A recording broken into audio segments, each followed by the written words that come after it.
Good Good morning. morning. Good Good morning. Good morning. morning. Good morning. How you doing, brother? Man, still trying to wake up.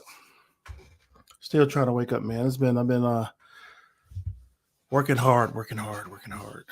Doing a lot of things, a lot of side projects, man.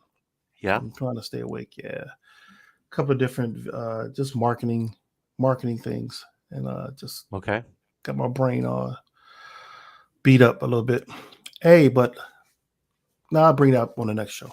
So I got man, Okay. I'm just trying to wake up. I'm just trying to wake up. My eyes just you know what? Go ahead and lead this out, man. I got to take care of something right quick. I left some tea on the stove. I'll come in. Okay. Okay. Sorry. Go get your tea. Go get your I tea. just thought about it. Hey. I got what I did this tea purposely so I could just drink it during the show, and then we got to talking this morning. It was my fault No, no, because no. Go ahead. Go ahead. Go ahead. I was You fussing want with to. You Bria want to this have a. morning. You want to have a nice, smooth talking voice. Morning, So go morning, ahead. Mark. Yeah. No, I just that I got it here. Got the fussing with Bria this morning and totally forgot about my tea. Sorry. It was my So my bad. that was my bad. So yeah, you want to run down the show, the things we're going to talk about today, and I'll be right back. All right. So, how you doing, Bria? I'm doing good. How are you, Darren? Good. I'm all right. So, we have a couple of things we're going to follow up that we talked about last week. DeSantos. Uh, was that disrespectful? I don't know. I don't really care. DeSantos. He more news about him and the immigrant stunt, and I do call it a stunt. And moving people from Texas, not even in his state, that were here legally seeking asylum, giving them false information, and then dropping them off in an island in Massachusetts. There's more that made the news this week. I want to talk more about that. Um, the other thing that we had discussed was the Mississippi deal. Remember that with Brett Mm-hmm. Favre, the football player, and taking The welfare voucher. money. Yeah. There's been some charges that have been laid down, a guilty verdict in regards to the welfare scandal in Mississippi.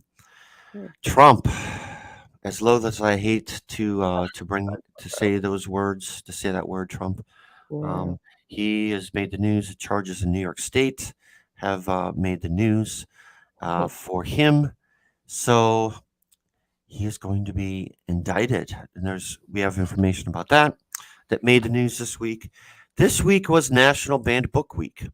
So, have you read a banned book? We're going to discuss it Mm. and talk about the rising rates of book banning.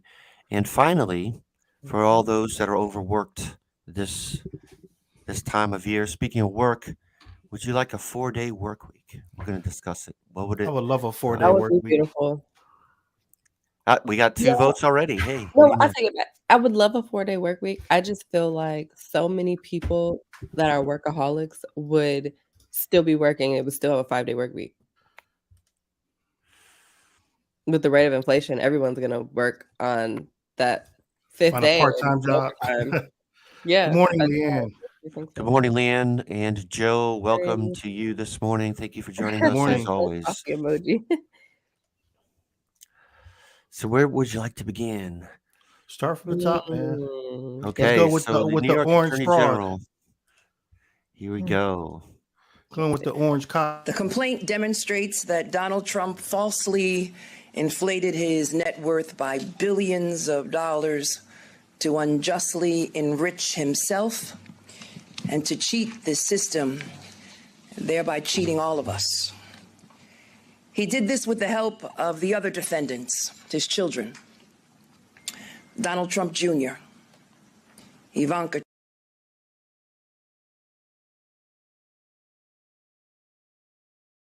Alan Berg, and Trump Organization controller Jeffrey McConney. Mr. Trump and the Trump Organization repeatedly and persistently manipulated the value of assets to induce banks to lend money to the Trump Organization on more favorable terms than would otherwise have been available to the company, to pay lower taxes, to satisfy continuing loan agreements, and to induce insurance companies to provide insurance coverage for higher limits and at lower premiums. Attorney General, broad and special powers to go after persistent and repeated fraud and illegality.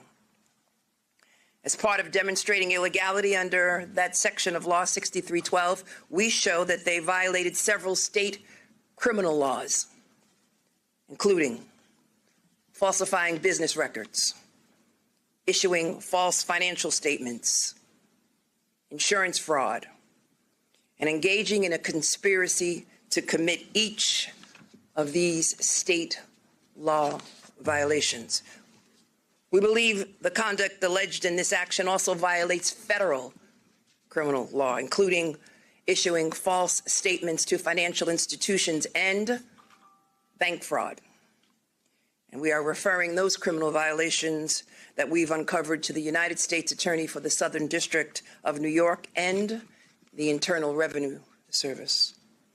As a result of these violations, we are asking the court to, among other things, permanently bar Mr. Trump, Donald Trump Jr., Ivanka Trump, Eric Trump, from serving as an officer or director in any corporation or similar entity registered and or licensed in New York. To bar Mr. Trump and the Trump Organization from entering into any New York State commercial real estate acquisition or from applying for loans from any financial institution in New York for 5 years. To pay for the financial benefits obtained as a result of the persistent fraudulent practices at an estimated $250 million. Thanks for watching our. Tisha James is the New York State Attorney General. She lays it out. She should be an actor. She's been on fire like since a crime drama. She's like dramatic up there, standing tall and listing off the names and reading off the charges. Go ahead. Yeah, she's been on fire ever since she got that office, man. Ever since she got that seat. $250 million, a civil lawsuit, and a permanent banishment from business in the state. Although that's what this article that I'm reading says. Permanent ban. She said 5 years. She mentioned in the video. Mm-hmm. So, is anyone surprised that he was doing these kinds of things? No. No, not surprised at all. I mean, she said what she was going to do, and she's been sticking to it. The only way she's not going to complete it unless they find dirt on her or somebody take her out. You know what I'm saying? So it's just, or she's voted out, elected. You know what I'm saying? They don't get this all squared away. But I'm not sure when her seat is up, when she has to go up for re-election. But that's the only way that she's not going to complete this.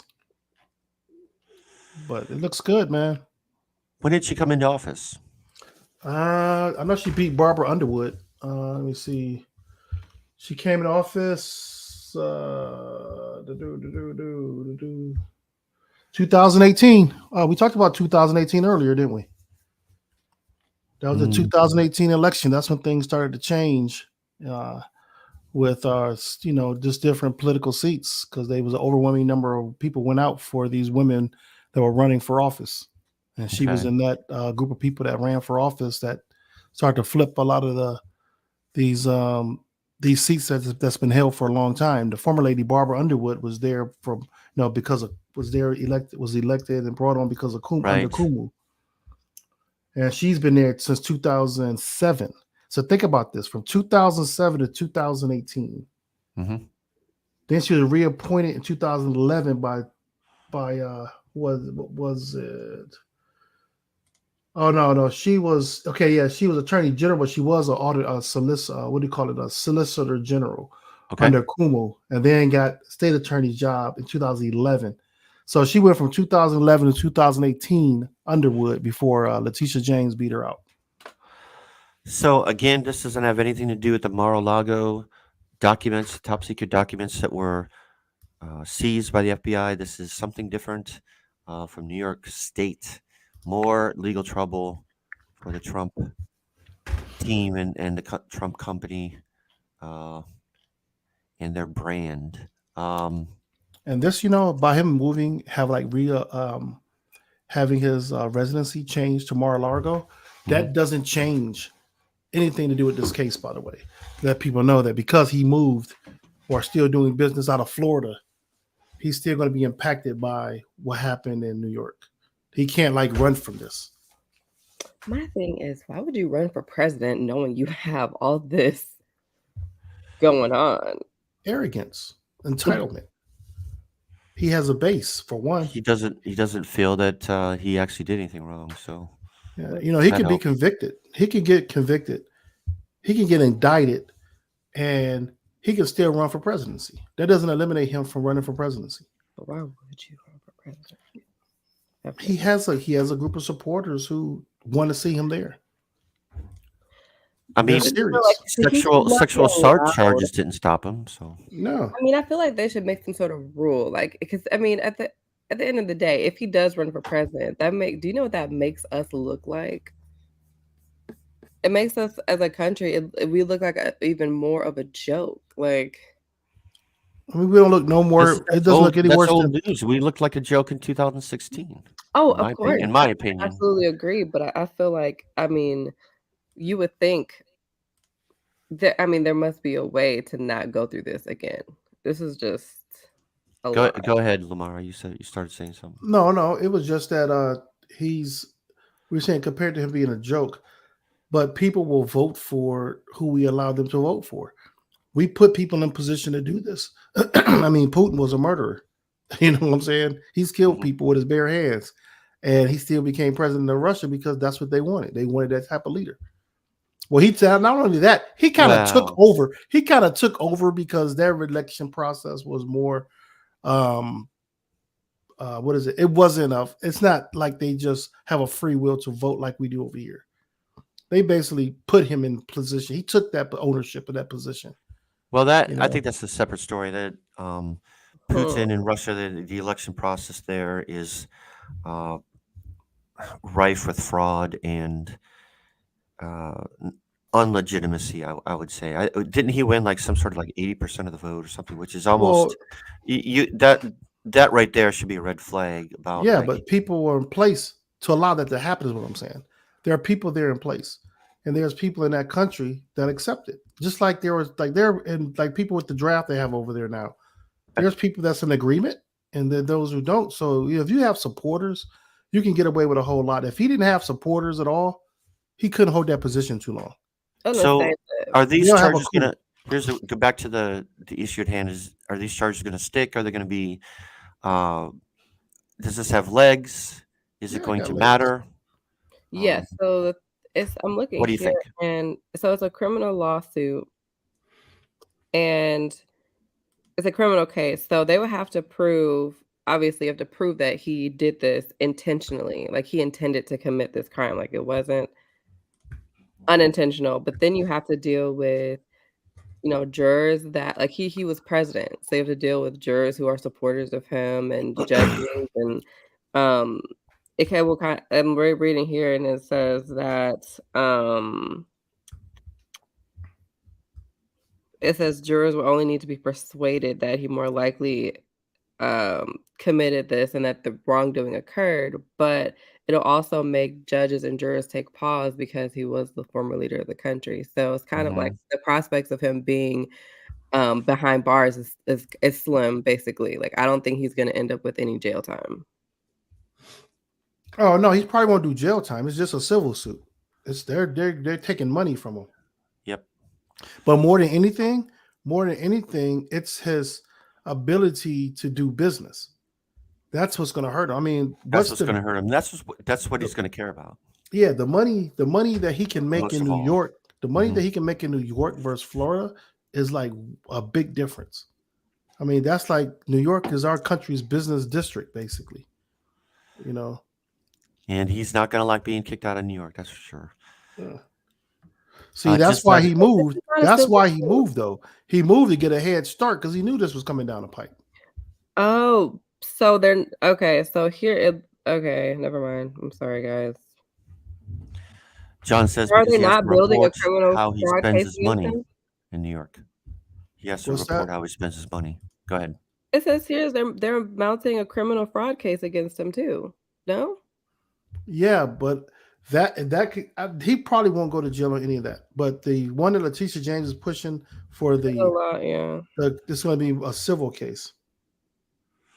So just as a matter of since it was mentioned, Reading since ABC Putin News. was Sorry. mentioned, What's that? I'm Putin reading won. ABC News. My bad. Go on. Putin won with 76% of the vote. So hmm that was in 2018. Yeah, he has people in place that's allowing this corruption to continue. I mean, until like right now, you see a lot of people are pulling away from him, but in Trump's case, he has a base here that's going to stand with him because it's deeper than just him wanting power and control like Putin. That base is pushing him for a whole bunch of ideological views that are only with a small percentage of our country, and that's what's dangerous. Mm. So since it was mentioned, Vladimir Putin news came out about him personally that he had cancer. Friday, which was yesterday, he addressed the rumors about his health condition that many have speculated that he's been suffering from cancer, that he only has a few years to live. So this is him responding. The rumors about my death were greatly exaggerated. So the report of my illness grew out of uh, false reports. The report of my death was an exaggeration. That's the he was invoking Mark Twain. So we, he also made news because we talked about the Ukraine war last week. Mm-hmm.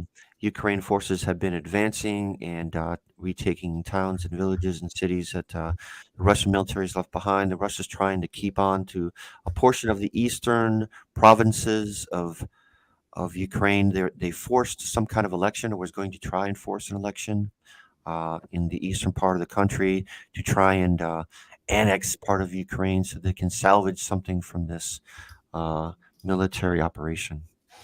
Yeah. Mm. It's so sad that when you see people going through health issues and things. Because you said, what type of cancer was it? I don't know. Okay, there's no sympathy. It seems like from people, and it's like almost like similar with the Queen when she died. The backlash. You're going to hear more backlash if Putin passes away from cancer. People are going to start speaking their true feelings about it, but they're quiet now because they don't want to be outed by those who support. But Don't you think that? Don't you think that once a month passes, no one's going to be talking about the royal family anymore? It depends. It depends. It I depends on what. personally- Sorry. Go ahead. No. I cut you off. No, it depends. I just said it depends on a lot of factors. It depends on what Meghan and Harry decide to do. Are they going to stay where they're at? Or are they going to come back to England? You know, that's going to make a difference. How's the rest of the community going to respond to it? You have those that support it, and there's those that didn't. So we have to watch how this goes. But I think there's going to be a developing. Their monarchy is going to develop differently. I think it's going to take a change. I'm not sure in what direction. There's so much disrespect that they've shown people as a family that I think it's going to just take a change. The newer, younger generation is going to come with a different perspective, is what I'm hoping for, versus the older perspective. And because the one that's the king now, was it Charles? The third. Yep, Charles. I mean, he has a sketchy past himself, So I think the people hate him. Right. So they hate him, and they hate that Camilla is queen. Right. So what's going to happen? Queen consort. So what's going to happen? It's going to be some type of change has to take place because he's not going to. The queen was respected coming into her position. Charles is not respected coming into his position. I've heard all kinds of weird stories about like what he demands, like in the morning and in his routine, like what he demands from his servants, and how they prepare, like his ironing his shoelaces. I don't know if that's true or not, but something, just all kinds of ridiculous things about how demanding he is on people. That's There's a video of him that's being royalty. about the pen, and he's like, and people were saying like maybe he was being rude to staff because his mom just passed away. Totally understandable. Not rude is not understandable, but they were saying maybe this is understandable for the way he's acting, but apparently this is just how he is normally. And so videos have started surfacing of him like being rude to staff Yeah. and having outbursts, and I'm just like, well, I But mean, that's kind of common, isn't it? I mean, with royalty, I mean, just their Well, you would think so. entitlement. But When my you issue, grow up with a certain kind of, and people tell you you're king, you're going to be king, you're a prince, you're special, just because of who you are, and how you were born. You see the results of that. Here's a yeah, grown man. He's what is he, 76, yeah. 79? So it's So here's a grown man acting like a child. so the staffers' opinion is not going to carry the weight of the population of England. Who they rule over. That's who's going to make the pushback. The staffers are there for a job. They're like, quit, get another job. But the people in the city, those residents of London, are going to be the ones that turn on him. That's where it's going to hurt, because. So did you guys watch any of the Queen's funeral? yeah, I didn't. What'd you think? I actually All that thought, pomp and circumstance. just in general, I've always just found the like royal traditions, like for laying their loved ones to rest. I always found it really interesting. I always actually found it pretty kind of beautiful. Okay. I thought the vigil by her grandchildren and by her children, like first, no, her children weren't at the funeral. Before the funeral, her grandchildren stood at her. I don't know what it's called. I think they call it guarding the casket or guarding the something. Okay. They stand in front, and then I should say I did not watch any of it. So go ahead. oh, okay. So I'm just listening. Maybe I No, can go send ahead. you I a didn't listen. video. So Prince William is in uniform. Prince Harry is standing behind him, and the other grandchildren are behind them, and they're marching down, and they stand in front of the Harry stands on one end, William stands on the other end, and they're like guarding the Queen, and then people come and they pay their respects from the public, and then I saw a lot of the stuff I saw about the funeral. Other than that, was like just obviously afterwards, the key moments, and the Okay. British media went at Meghan a lot. But I actually thought I thought it was nice. I like the traditions of laying your loved ones to Well, rest. here's the thing about all that. I mean, it's interesting. It's nice. The music is spectacular. All the regalia is pretty cool. But you think about it, it's like, why? And you're like, I saw a story this week where one guy was one guy was heckling King Charles, Yeah, I saw and that. about like, well, my tax money helped pay for your parade, and I can't afford to heat my home. That's legitimate. That's really legitimate. The other countries, other European countries, they have royalty. You don't hear about them Yeah. because they have chosen to lay aside their sort of grand lifestyles and serve the people, or be a representative, or be an ambassador, or do something positive for the world, to the world. I read all these articles this week about King Charles and how he enriched himself through investments and things like that, and how many billions that the royal family is worth. And it's just like, why in this day and age, why do you need that, and why do we have that? I remember this What- conversation we had just 2 weeks ago, I think, when you asked like what if we abolished, what if the monarch, not we, what if the It monarchy should was be. abolished? I'm convinced it should be. I should be. Um, They're celebrities. They're just paid taxpayer celebrities. What Yeah. they get, they don't even pay taxes for. Yeah. It's tax Yeah. free. Yeah. And they don't control the legislature of anything, any it's type of policies or laws in England. purely sterile. Now I have a question. I have to question that. So I'm sorry, one of my kids are crying. Yeah. So I feel like my mind has changed quite a bit. So not a question, but I feel like my mind has changed a bit. I do agree that, I mean, maybe not abolish, but they should be paying taxes. They should be. It should be. You shouldn't have a public that can't even buy food and can't even, you know what I mean?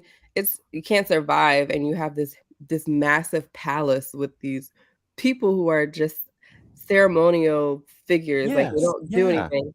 But I do think that now that King Charles is now the reigning monarch, I think that I wonder if there's anything that he's gonna change or do differently to add more power to his role as king.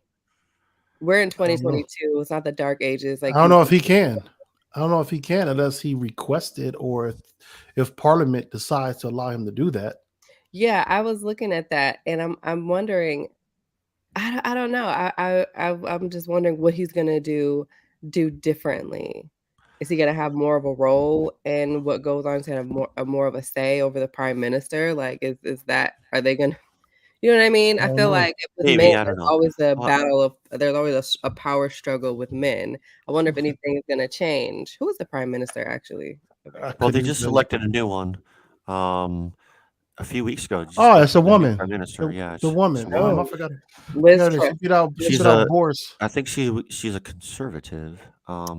She But James asked, "Does anything change if they abolish monarchy?" I think it would change. It would change public perception. It would just be a better look if you're gonna your money that you inherited from the Queen, if that was a significant portion of that or all of it was donated to charity. If you paid taxes, if you paid interest on things, if you gave up a castle, something, something. Yeah. Well, I I mean, think Charles it might not it might be like throwing pennies in an ocean, but still. Yeah, Yeah. but I got something something that I was reading up on a little while ago about I heard about it last week, but I didn't really read up on it. Why the backlash on Harry's military uniform.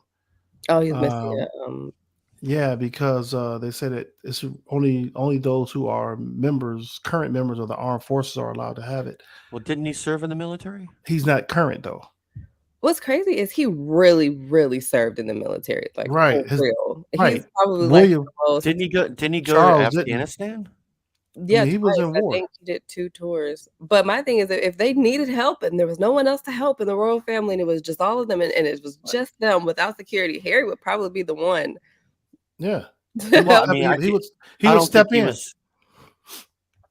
I know he's a prince, like they probably didn't let him actually see any real war situations, but But, he but was that is military admirable. I mean, that is so admirable. Yeah, How but many people in Congress have actually served? How many but people? How many of their children have actually served? yeah. So Think when about you it. look at the whole thing with the uniform, him getting to wear it was only done because his dad allowed him to wear it because he was king. I mean, That I don't know what the policy is for Britain, but I know that like a veteran no, in no, this country is allowed to wear their uniform. this was about the fact that he he's left not a working royal. because he left. He's not in the palace anymore. He's not really holding a position like he did before. So this was more of a snub because he left saying you can't wear your uniform. Then he So, finally, I but guess, he's still a prince, though, right? he I felt mean, guilty enough. he didn't He get felt stripped of his title. he felt guilty, and the king felt guilty enough to say, "Okay, son, you can wear a uniform." I don't That's think all that that was. was. Huh? I think that no, I don't think that's what it was. I He promise said he you was only allowed to wear it because his dad allowed him. that's what Harry said.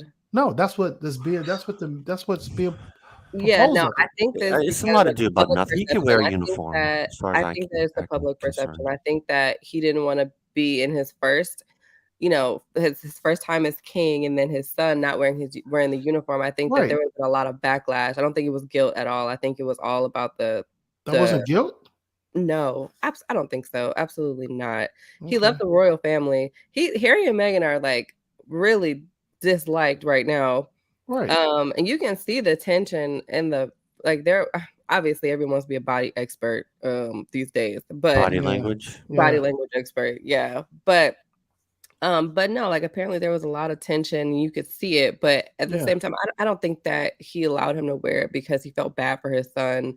I think it was No, not for a son. I'm in agreement with you. It was the perception. That's still yeah, guilt. I don't think it That's was still guilt. guilt. So that's not guilt.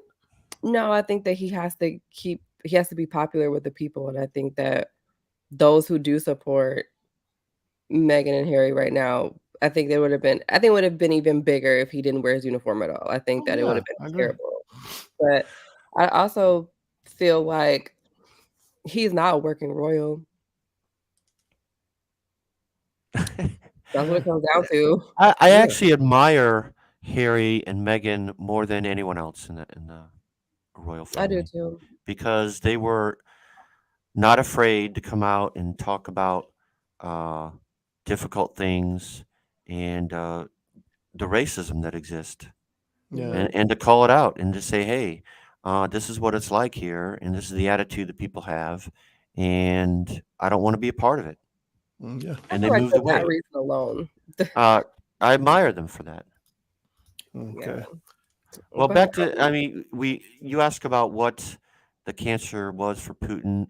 Just real quickly, it says here's a report that says he has rapidly progressing cancer on verge of losing sight, according to a report. This past week, he also pledged to send 300,000 troops to Ukraine. That's a lot, and to call up reservists. So he's trying to double down on this war. he also said that we were using weapons of mass destruction, and do anything at any cost, and I'm not bluffing. Oh, what is a working royal? Yeah, that's when you said that. What is a working royal, anyways? Because I mean, even though they're just there, they kind of are just celebrities that live at the top of the hill. But Uh-huh. they actually do charities, and they do events, Not yeah, I know. and they tour, and they go over the Yeah, what they do colonize. ambassador type of duties, and It sounds the head terrible as when the you head of say it out state. loud. It sounds terrible when you say it out loud, doesn't it? So DeSantos, more about him has made the news this week, and charges may be pending for the governor of Florida. Here's a little bit more about that. A sheriff's department in Texas is investigating the relocation of Venezuelan migrants to Martha's Vineyard by Florida Governor Ron DeSantis. Sheriff Javier Salazar said migrants were approached outside of a San Antonio resource center. 48 migrants were lured, I will use the word lured, under false pretenses. Para resumir la historia, el viaje literalmente nos engañaron, nos dijeron que nos dijeron que íbamos a Massachusetts, en realidad llegamos a Massachusetts, pero no sabía que veníamos acá. Without informing local officials in Texas or Massachusetts, DeSantis ordered the state to shuttle the migrants aboard 2 chartered airplanes from San Antonio to Martha's Vineyard. These are voluntary transportation that they're signing up for. Most of them are intending to come to Florida. They are coming to Florida. We are taking them from Florida to sanctuary jurisdictions. The migrants were moved to a military base on Cape Cod. Earlier this year, the Florida legislature earmarked $12 million to pay the cost of relocating undocumented immigrants from the state. So, if you expected this to go away, it is not going away. So more about the story.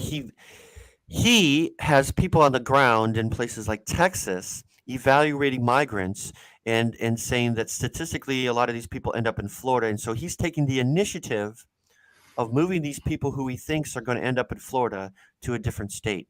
And in the process, spending hundreds of thousands of dollars in order to do so with Florida taxpayer money. Lured, listen to the words that they used, lured by these people to get on a plane.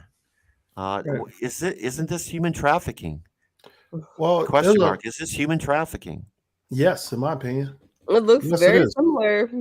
They were lured. They were pulled away. They were coerced into leaving, and they were promised things to be given to them if they did these things.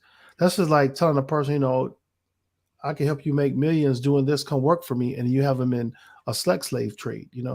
Yeah. So, and the other thing with that whole thing that makes it so illegal is that this was government money, and there's typically a bid on government jobs, and there was no bid on this one. It was just given, from what we understand.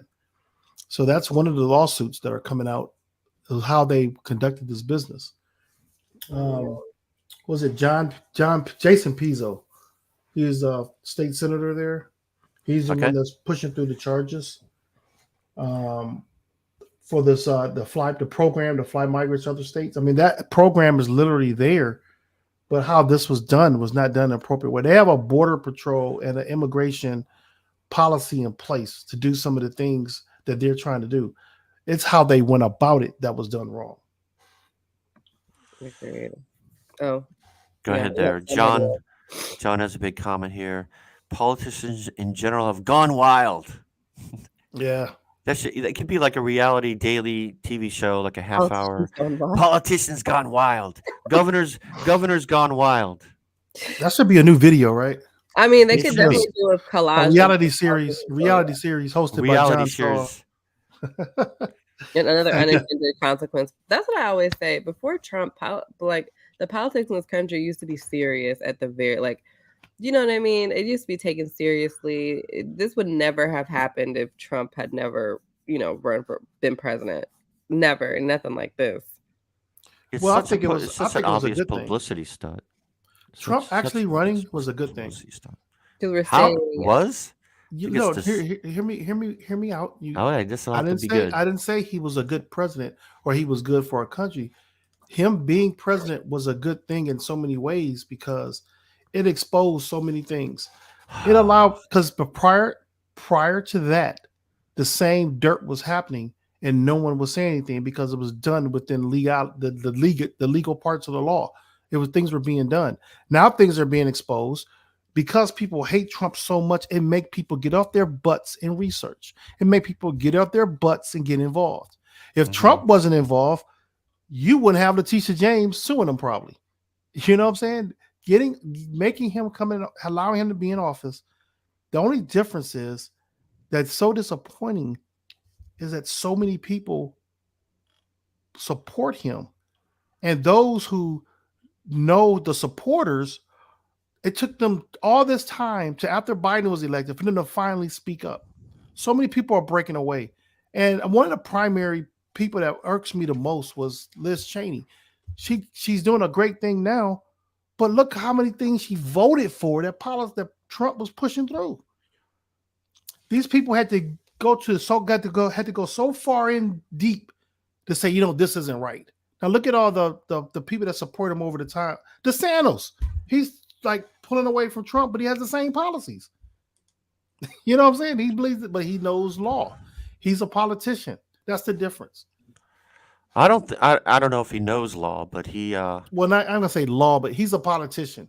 He can get things done like he did with these planes that nobody else would have done previously. He got it done. He's gonna take the heat for it, and he's gonna lose it as a political strategy.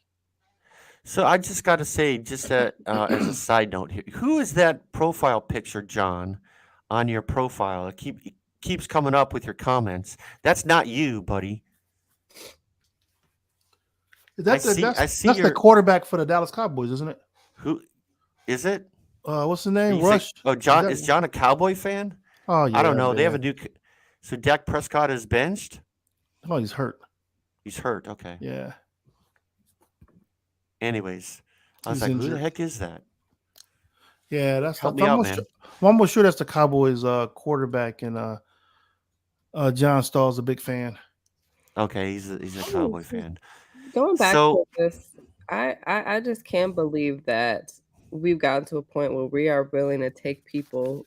These people are trying to find asylum. They are trying to settle somewhere where they'll feel safe and they feel they can start their lives over and really enjoy the American dream. And you are loading them up, and now they're a pawn in some game. They're confused, and you're just shipping them to places like this is insane. It's mean. It's cruel. It is cruel. A violation of human rights like that. Can we press charges for that? Can he be Like, this is crazy. You mean like seeing history repeat itself? It's Yeah. like you can create policy on who you want. This country can create policy how they want until people stand not to do not go for it anymore. They take a stand against it. Reading the lawsuit here, the lawsuit argues that the state flying migrants to Martha's Vineyard violated the measure because they were not in the country unlawfully, and their flight originated in Texas and not Florida, meaning they were not from this state, and asked the court to declare a statute unconstitutional altogether, or at least bar the state from transporting any more migrants who aren't from Florida. That's what the lawsuit is stating. But the other problem is Sounds good. who is that? Who's suing him again? Just to Jason Pizzo, he's a senator. He's suing him as a citizen. Also, the migrants themselves have sued DeSantis and others, filing federal class action lawsuit last week that alleges that they were flown to Martha's Vineyard under false pretenses, and the incident inflicted emotional distress, violating a federal law. So I don't know if you saw the interview. The sheriff Javier Salazar that we saw in the video, he's from Texas. He opened a criminal investigation into the flights at Martha's Vineyard. Through it, he said he's still too early to determine which, if any, laws may have been violated. So you have also Democratic lawmakers and officials, including more than 40 House Democrats, state legislatures in Massachusetts and Florida, and California Governor Gavin Newsom have urged the Justice Department to investigate the flights, largely focused on whether any federal laws were violated, because migrants were allegedly misled when they were convinced to get on the flight and did not know they would be flying to Martha's Vineyard. Now, when they got the maps, they had a packet. When these migrants got on that plane, they had a lot of false information. And in the packet, there was the information saying that they're going to give you jobs, a place to stay. But one of the things they gave him was a map of Martha's Vineyard, but it was more so like a cartoon map that you would get like at an amusement park. So really, if you don't speak English, some of them didn't, many of them didn't. How are you going to really articulate and comprehend what's happening, and what are they trying to do?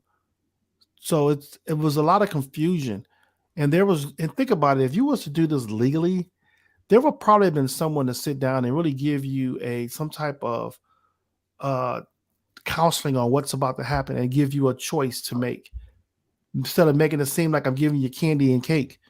Here, let's go, and you run with it. That's where it was just so So, like I said, like Darren said, they were misled, misinformation there, and it was done with cruel intent. Yeah, just to re-emphasize, these are people who were here legally, so illegal immigration. I agree with you, John. If we went after the business owners and the CEOs of places that hire immigrants illegally, that would be better than going after the actual people, because it would solve the issue. Yeah. So what happens? Okay, the money that was given to the airline company, we still haven't. I think they've identified the company name, but we still haven't got deeper to find out the relationship of this company. I did hear that. Yeah. What was it? The person worked. DeSantis and this person had a relationship. They did have a relationship, but I can't remember all the details because it was like several politicians had relationships with this company. I can't think of the name of the company right now. I got to look that up. I'll find it. But I can't think of it right now, but there was a company that's the one that didn't get they just got the job and they had to bid on it. Well, one of the interviews that stood out for me was an interview that was done the day after this happened by a lawyer in Massachusetts, speaking to the press, and brought all of this to light as far as like the way these people were treated, and what they were told, and the information that they had in this packet, the so-called packet. Then she exposed all that and how they were expected to be at a hearing and all over Tacoma, Washington, D.C. they were told to show up for hearings when they've been shipped to Massachusetts. So Right. obviously that's impossible. You just wonder how often does this kind of thing happen? How often do state governments kind of skirt the law and Well, try to Abbott do this to did it. people? Didn't Greg Abbott do this in Texas? Greg Yeah, Abbott has shipped people to to New York. Yeah. Chicago, to Washington D.C. I know there's a How is bunch this of things. allowed? Both of these governors, the governors gone wild, have been sending people to so-called sanctuary places Found it. in order to try and make political points.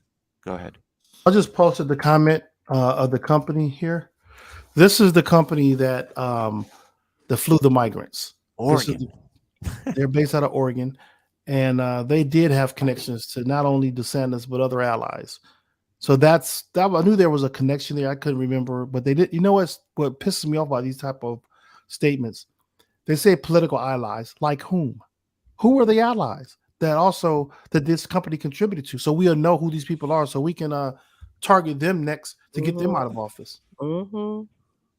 You know what I'm saying? Those are the things in these type of reports that just irk the heck out of me. It's not like you're reporting on like a private citizen and you want to hide their name. These are politicians. These are lobbyists. These are people that are involved in our politics. Why not expose who they are? And just to kind of remark on the heinousness of this, there are children involved. There's children involved. Yeah. So, and Leanne correctly points out there's been other states that have shipped homeless people out of their cities, out of their states, shipping them to places like California where they have more of a social safety net so that they can say, hey, we're such a great place. Our homeless population is down, and they can ship them out. Yeah. So they're out of sight, out of mind. Terrible, because Skid Row, look, it's crazy. It's been like that forever. But no, this is not new. It's just the new and the particulars of how this happened. It just makes you wonder how often it does happen with homeless people, with immigrants of all kinds. So you would just think with how much money we're sending to aid Ukraine. I mean, a ton of money. I know that that's cut out for that. Like, I understand, like, everything is budgeted and has its own specific purpose, but I'm just saying, like, that's a lot of money to be sending, and then you have all this homelessness here, and you have this problem with immigration, and you know what I mean? Don't you think that maybe it would be best to scale back with our aid over there and probably try to put that money into some other purpose here? Outside of the military, also, of course, it would. Billions of dollars in the military. Okay, this is my take. They don't want to resolve immigration issue. The issues that we complain about the most in this country are the issues that keep debates open, that keep politicians in office. If you resolve the issue, that debate is no longer gone. That political fight is over. Interesting. You really think that Republicans and Democrats want this to continue then? Why hasn't there been anything we haven't had any improvement in how many years? How many decades? How many presidents? I mean, how much money has been sent to Ukraine? Let me look that up. Billions. I know it's a lot, but I know that's like, what does that have to do with this? But we're talking about money in the grand scheme of things here. We're talking about money, which is what we need to get homeless people off the street, which is what we need to end, the thousands of starving women, men, and children in this country. And we're sending billions of dollars in aid to a different country to help aid their war. We've been sending billions of dollars to places like Israel, to Western Europe, to all kinds of places, to Africa to make AIDS medications. I mean, so the whole idea of foreign aid is this is nothing new. Nothing new at all. $5 billion. Not to say that we shouldn't do that, but not to say that we shouldn't do that. Some of these things are worthy. You don't think so? Some of these things are worthy efforts. $5 billion. Some of these things are not. Assistance to Ukraine, y'all. 13 and a half. You don't think that? So you don't? That's not well spent then. No, $13.5 billion.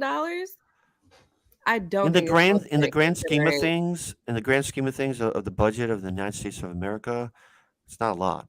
Well, I'm saying when you look at it in comparison to what the United States is doing for the poor people, for the Flint, thank you, for Mississippi right now is having the same I'm not issue, saying that or we should Chicago not got spend bad money on water. Flint and Chicago Oh, and no, nobody's water is Mississippi. like Mississippi's Michigan made water. news with No, their Chicago's water lately. report just came out. Chicago water is filled with lead.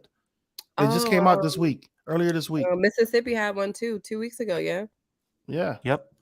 So when we yeah, look at homelessness, there's no and I mentioned Skid Row. I mentioned Skid Row in California, right? Is that what it's called? yeah. That infamous strip of homeless people right across the street from billion-dollar, billionaires come through and they go to these extravagant events right across the street, and you're seeing homelessness, the start of it, and it goes like along.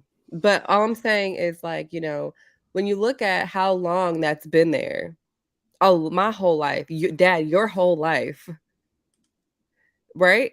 Yeah. That's been there. So, I mean, no, I'm not saying just give $13 billion. I'm saying we should put more money into The resources for making it better. Yes, I really do believe that. I don't feel like there's any reason for us to have a problem with not, and when I with I know that a lot of homeless people that are in California, it's some of them are homeless because they can't afford things. Some of them actually choose to be homeless. Like that, Yeah. that's actually true. So, but what I'm saying is when you look at the amount of hunger we have in this country, when we look at the amount of disadvantaged youth, and we look at people of color, how it's it's just there has to be a way that we're spending so much money elsewhere. and not enough money Spending money in and of itself is not going to get rid of problems. We need to invest money, but we also need to do it the correct way. Case in point, what happened in Mississippi? How many other states have had some sort of fraud with money that's supposed to be spent into schools, you name it, into welfare, that has been misappropriated, that has been used poorly. Yeah. Oh, well, Mark says that yet here we are in the U.S. where $1,500 disqualifies you from SNAP and Medicaid. Oh, $1,500 a month. Okay, $1,500 a month disqualifies you from. Yeah, I mean, I don't know how many times I've been denied from. This is just like looking for financial aid just because I make too much. What? Oh, we say the same thing. Simple as that. Like we were talking about earlier, you're talking about the money to help our own people. We were just talking about tuition loan reimbursement. We'll give $5 billion to help Ukrainians. They're going through a war. When that same kind of money can help bring the level of our economic status of some of our own citizens to a better standard by taking away their student loan debt completely, just wiping it out. Pay off the companies. Pay it off these companies. Their tax dollars to help Ukraine with their war. Well, excuse me. I don't know if that's actually how it goes. But I'm just saying that I'm just giving you a comparison of what we can do. We want to help Ukrainians, yes, but yet when our own people are saying, "Could you help me?" It's like it's a bunch of hoops you got to go through to get the help. People act as if it's a zero-sum game, that we have limited resources. We have more resources in this country than we think we do, and the fact is that we can do both. The fact is we can do both. Yeah. It's actually possible to do it, and to do it the right way.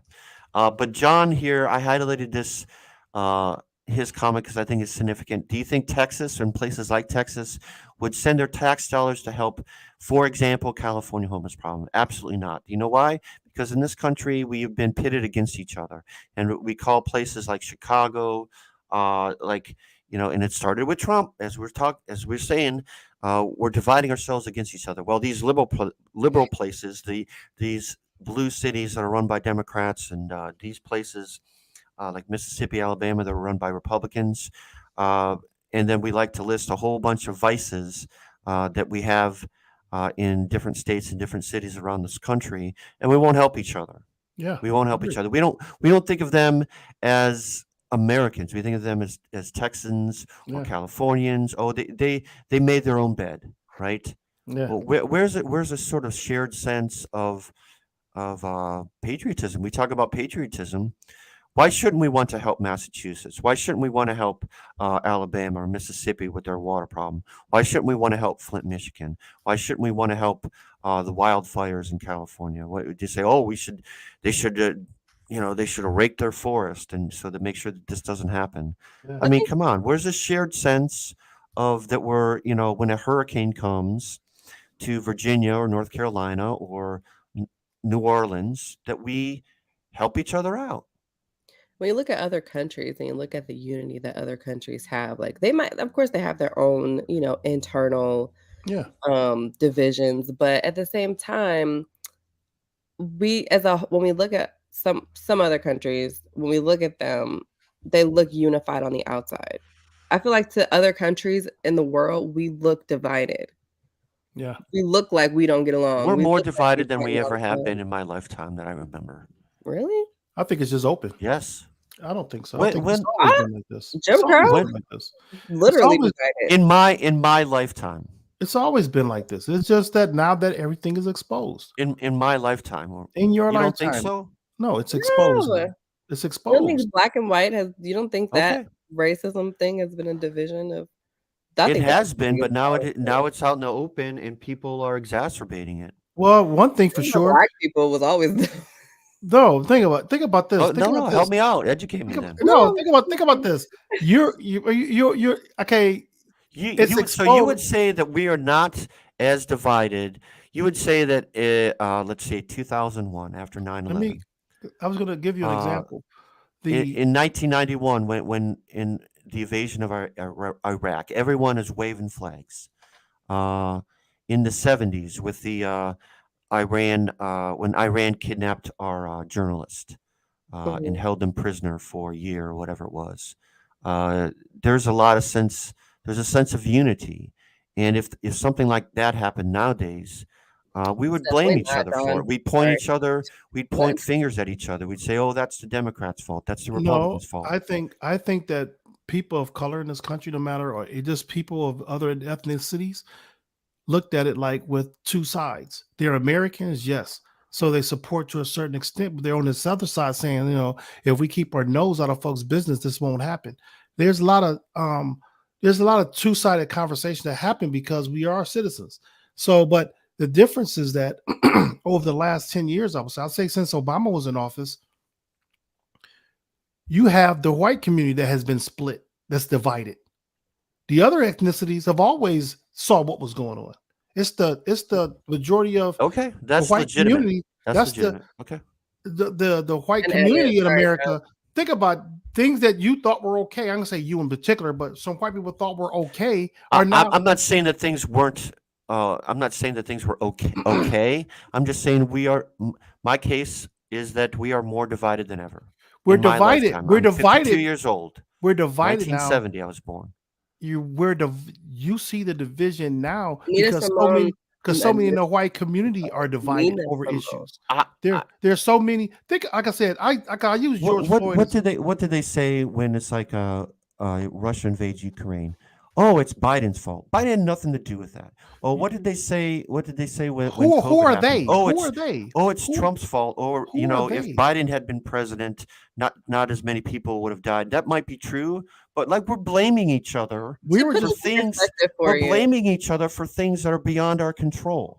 Yeah, I just want to put this in perspective. Nina Simone released her rendition of Strange Fruit in 1969. You said you were born when? My dad was born 1970, same as your dad. No, he was born in 1969. Okay, I'm sorry. You were born in 1970.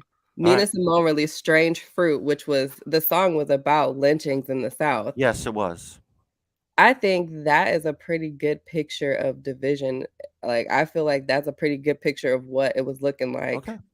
at that time. And I feel like, I think there are just two different worlds.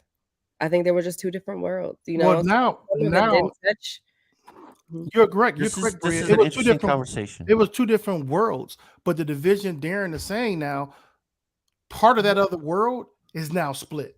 His world, like I said, when I say white America, there were things they were passive on before. They wouldn't speak out on. They would say, "Well, it doesn't affect me." Right. I Now agree they're with that. I now agree they're with that. speaking now they're Mhm. speaking out because they see it's wrong. It doesn't have to be racism. It could be anything. Yeah, It could be anything. abortion, racism, immigration, whatever it is. They're Look, speaking out. all of the issues that, it was kind of just like, okay, let's not say anything about this just to keep the peace, is now, people are speaking up about what they really feel about this Right. issue. And it And started with a younger generation who have access to social media can read the truth. You I can't think now listen it's to an issue that touches everybody. Yeah, It's you not can't racism didn't touch everybody. Right. Abortion is an issue that touches all women. Yeah, Things, exactly. so I totally get that. A lot of I totally things get your are divided because they're speaking out. And like I said, you have access. You can't just sit at home and listen to mom and pop or grandpa and grandma tell a story about their ideology. Now that kid can look it up and say, "Oh no, that's not right." You remember how Kellyanne Conway's daughter was Yeah. fronting on her mom on social media? More than That one wouldn't have occasion. happened in our generation. They would have Yeah. kept quiet and she would have went ahead. How many people do you know that say I follow my parents' politics because that's what they did? Kids now are looking up and they're doing their own research. What is Yeah, that? Yes, white this people is have what not been Leanne educated about says. what's actually going on. I think social media is showing us a fuller picture. Yes, it I is. think that's completely true. That's completely So, true. Darren, the division you see, that's the division. Everyone else, other ethnicities have seen it already. We've been Okay. Okay. I I here's believe one you. more What I example. mean by Here's racism didn't touch one. everybody. Can I just address this one really quick? What I meant by racism didn't touch everybody. I mean, if you live in a predominantly white town, and let's just say you live in one of those towns in Ohio that's pretty much all white. Racism back then probably didn't really affect. It's not something that you're going to sit and talk about at the dinner table or something that you're going to really pay attention to. Racism it didn't touch everybody at one point in this country. It really only touched those who were, I think had to deal with it. If you're I agree with in you. a I part of think Ohio, you didn't really talk about racism much. no, you're I right. was- You're right. I You're just said- completely right about that. I think we're talking about two different things a little bit. Well, I you guess look what at- I'm thinking of is kind of a macro picture. It seems like everything is now politicized. Everything. Yeah. And wildfires are politicized. A pandemic is politicized. Another country halfway around the world invades another country. That's politicized. It's somebody's fault. Yeah. That's what I'm Yeah. getting at. Go ahead. A lot of it was because people didn't speak up before. Like I said, you use the pandemic for a prime example. The pandemic has been politicized. When there were other epidemics going around in our communities throughout the generations, it was put on as that was those people's issue. You can look at whether it's a infection or disease. You got to remember that there was diseases in other communities, But it for a wasn't long time politicized. But these other diseases weren't even addressed. You go back to the syphilis issue. It wasn't addressed. It wasn't addressed appropriately. I didn't even know about it until I was an adult in college. So you look at the and then you go through drug issues. You look at the heroin, the opioid issue now versus the crack issue. It's their issue. That's their problem. That's something they have to deal with. Now that this pandemic this COVID, it's not in one community, it's in all communities. But then that was politicized because we saw how hospitals was dealing with people. Certain communities wasn't getting the help they needed.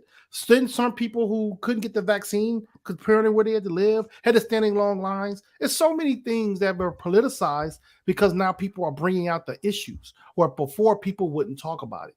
Now, when you're talking about world issues, wars, a war started, Ukraine fight here, is this so-and-so's fought? America's always been involved with things like that. Where have we not had our finger in something that was war related? We've always been there. It's just now that you have people that are speaking out. And I think a lot of I Americans. guess what I'm talking about is like the fact that Trump will get up at a rally and say, "If I had been president, this wouldn't have happened," and that's totally not true. And why is he Um, saying it? Because he know people are going to support him. Those are Because the he knows same. people are going to believe him. But there's absolutely nothing that anyone, I don't care who you have as president, that's going to stop things from happening No, halfway around the world in a country you have nothing to do with. I agree. The same people that support Donald Trump are the same people that were saying years ago that's their problem. I would add to that what John said. Alex Jones is no longer a rich man. No. And when you come back, bring it back toward the immigration conversation again, that goes back to what I mentioned like shows ago about demographics in our country. That's the main issue. There's no doubt that's the main issue. You have to, when you have that many people coming across the border and they're going to seek an asylum to be residents here, they're trying to do the right thing. And then we cannot create the proper laws. For instance, it takes, what was it, 6 months to a year to even get your court dates for immigration. Why not speed that process up? Why not develop whatever your immigration court is right now? Why not expand that? Why not put resources to expand that court? Because people don't care. Exactly. They don't care. They don't care. And they do They not really don't, want they do to be not want pessimistic. they do not want the issue resolved because there's no more fight. If you resolve the issue, the fight is over. There's no more fighting. That There's might no be more. true. That might You be true can't about- use that as a political. You can't use it as your political fight anymore. There are people in our country right now, that's their only issue is immigration. Some people from a Democratic side, they want immigration to go through so smoothly because they want to see these people have a good life. Then you have people on the other side of the aisle who are so focused on immigration, they don't want no more people in this country. For whatever their reasons are. They're there. And that's a political fight. If you were to rewind 20 years ago, 120 years ago, and all these people that say, well, my great grandfather or great grandmother, great great grand people did it legally and did it the right way. Guess what that entailed? Showing up on a boat to New York or San Francisco and being processed, and it did not take years. It took years to be processed. It took weeks. But what I'm saying, they were able to come in our country and live a life, but it took them time to get the immigration status to a citizen. That took time, but they were processed to come into our country without any issues. They were allowed to come through Ellis Island. They were allowed to just come in. Right. That's the difference, because you got to look at who they were allowed in and who they weren't. Because think about this. Those are white people. Those are mostly white people coming off of those ships. They're all white people. They're from Ireland. They're from Italy, and they were treated cruelly from a perspective of, the Italians, the Irish. They were all treated cruel when they came over. They weren't treated right, but they had when other ethnicities start coming over the border from different countries, China, Africa, South America, then it was like, whoa. Then those people that came through Ellis Island were able to have a transition of who they were. They were able to change their names to fit in. I worked for an employer at one time. That's true. I worked for an employer at one time. The company owner, who was the grandfather, was the Jewish guy. When he came over here, after the first so many months, he changed his name to an American sounding name just so he can fit in and do business. Yeah. That's a privilege. That's an entitlement that a lot of people don't have. They can't just change their whole identity. But because of the skin of their complexion of skin, they were able to come in here and maneuver into positions that many people can't.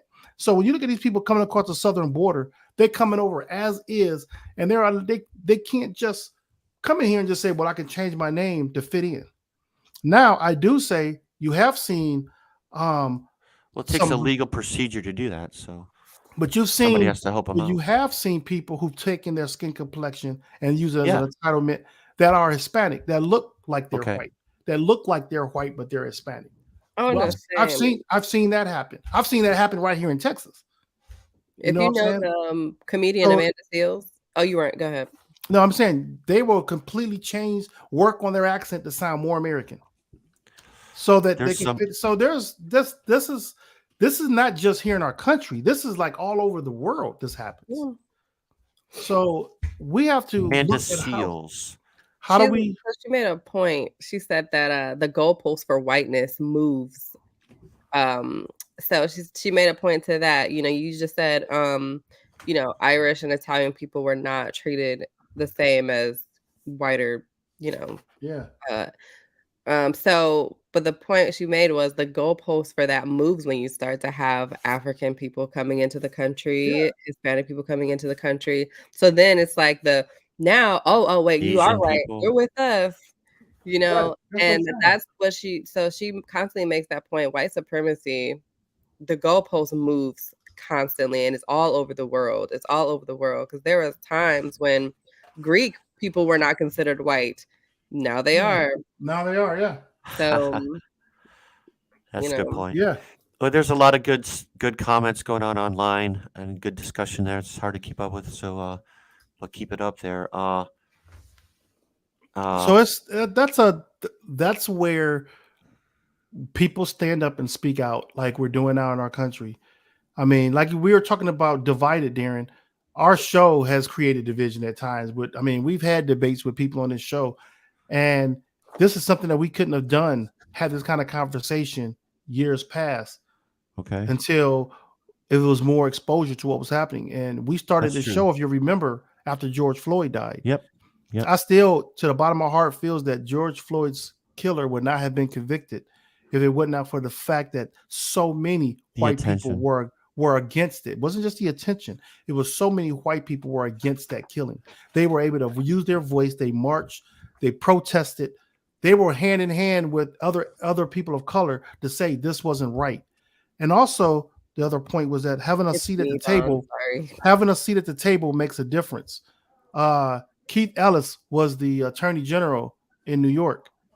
If it wasn't for him being an attorney general in New York, in Minnesota, this might not have happened also, because he was there to push forward for these prosecutions. That's that mentality I was telling you earlier. Well, that's not my problem, where these people don't speak up and do their job. He did his job, and the people spoke out. That's what you see now in our country. That division is because people are speaking out. That's just my opinion. I agree with you. I agree with all that. I agree with that. That's well said. Well said on both of you. I want to visit the Mississippi thing. There was a charge, and somebody actually found guilty already, or help me out here, Lamar. What's that? For this, help me out with this story here. Which one is that? John Davies. John Davies, yeah, he was the chief. Is it John welfare. Davis or is it John Davies? Let me look it up again. I just had it, and then I looked for that Amanda Seals comments, and I kind of lost track of where I was at. I had the story right here. Davis live show. Is it John Davis? Davis. John Davis, please guilty. John Davis. It's John Davis. Okay, so help me out with he has 18 counts. So he was he allowed over. Let me get it right. He served as the director of Human Service Department. At the time, state auditors say more than $70 million of federal welfare funds were being misused, including being spent on officials, personal expenses, and by charities and on projects unrelated to the welfare program. That's what he's being charged with. The charges have been, 18? I think it's like 18 counts right now. Okay. Let's listen to this video. 18 counts is a lot. Yeah. Former welfare agency director John Davis has pled guilty to federal charges and state charges for his connection in misspent welfare dollars. Governor's Richard Lake was in the courtroom and has more on the Mississippi welfare scandal. Richard? That's right, Walt. Both federal and state charges that Davis pled guilty to are related to the welfare funds that David allegedly used to fund the companies of retired professional wrestler Ted DiBiase Jr. Today in federal court, Davis pled guilty to 1 count of conspiracy fraud and 1 count of theft. Davis faces a maximum sentence of 15 years, and his sentencing date is set for February 2nd, 2023. In state court, Davis pled guilty to 18 counts to fraud or conspiracy. Judge Adrian Wooten sentenced Davis to 32 years in the Mississippi Department of Corrections. John Davis was sentenced to 32 years. It's been justice delayed, but not justice denied. I'll leave you with the fact that you knowingly committed these acts. And that in committing these acts to help someone who didn't need any help, and to take away that was needed by those who did need help, you have 32 years to think about that. Now, John Davis was also ordered to pay over $200,000 in restitution. And John Davis has agreed to cooperate with law enforcement as the case continues. Walt. You know what gets me about this case here? We were just talking a little bit ago about the homeless. And you hear people say, well, are we supposed to just give people a free ride? We're supposed to just let people live for free? And then we have this type of situation where this guy knowingly, you think about Mississippi. You know, Mississippi is the poorest state in our country. Yeah. Okay. Mississippi has the majority of the population is African Americans in that state. So you have a state legislature of majority Republicans, number one, in that state, which is so basically the people that are in power are literally the minority in that state. Okay. And that state continues to suffer when you have a majority population, which I don't understand. Like when we were talking about voting earlier, these people have to get out and help make change, because there's no way possible that you have majority people with the same mindset, the same interests, continue to lose unless you're not taking action and doing something about it. But if you look in that courtroom that day, there was a judge of color that was there. You had, I'm sure there was the attorneys that was there that helped push this forward. But how did this guy go so long misusing the funds like he did for years to help rich people?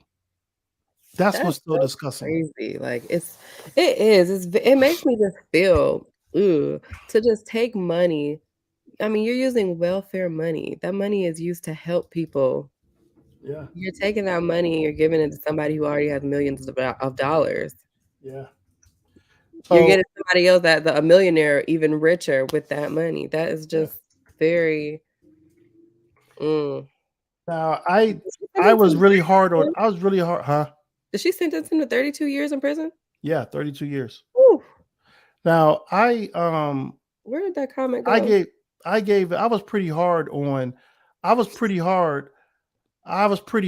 on Brett Favre, but I just saw a video yesterday that said that he really, because I was thinking that he knew what was going on, but there was a text between these politicians saying, or these political people or these city workers or whatever, saying that he didn't know.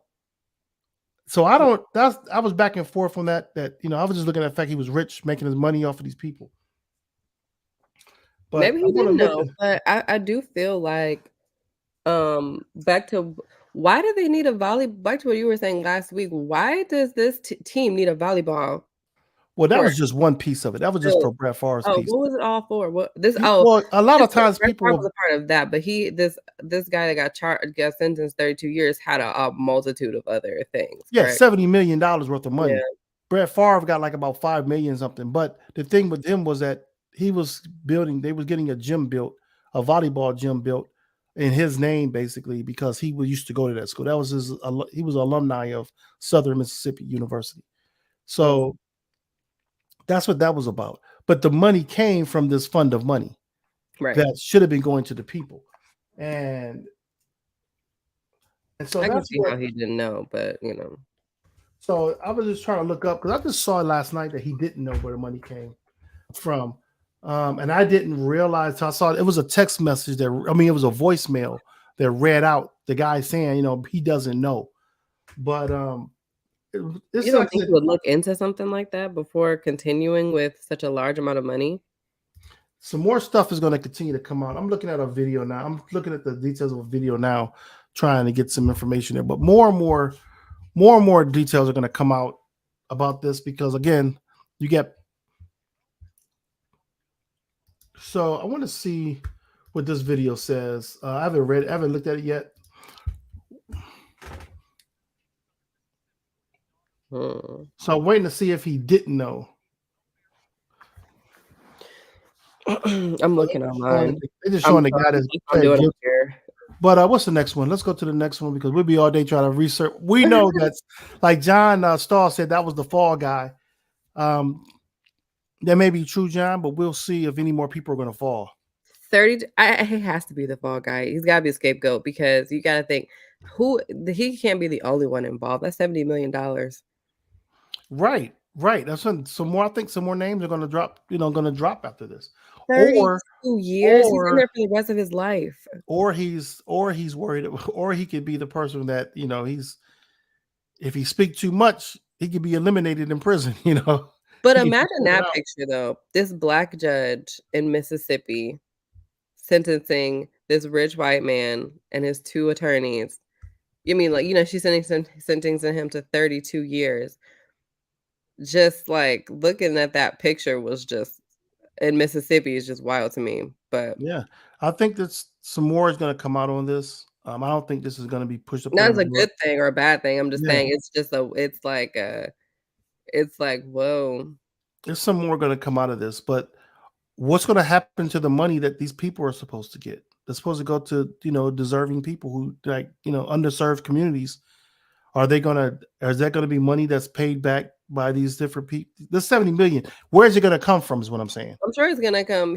I'm sure he's going to have to pay that back plus some. Because they got to start naming names. Where does money go? That's not private. That money those names should be exposed also. Okay, right. You're saying is that money going to be recovered from where it was sent to? Yes. Because that's a lot of money. That's almost $1 billion.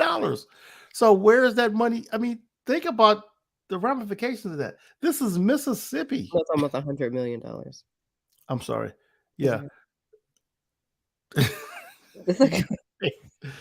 But think about this. If this was another state that's doing well financially, you take the poorest state in the country. You can't just sweep this under the rug and saying, well, he's going to jail. But this is not uncommon. This is happening everywhere. It's been going on for a long time, and it's just the rich getting richer, and it's just another way to keep the poor. Keep the poor, get the rich richer, and that's just American. That's just the American way. This was the extreme though, because of where it happened. It's terrible. It's awful. Where it happened. It's just like I mean, come on. That's terrible. I don't even know how else to. There's no other way to put it except for that's just awful. But I'm glad that justice is being served. I can't argue with that. It's not often we see something like this end and it's but let's go ahead and transition. I was waiting for Darren to get back for this next conversation because this is what we talked about last night. National Banned Book Week. Yeah.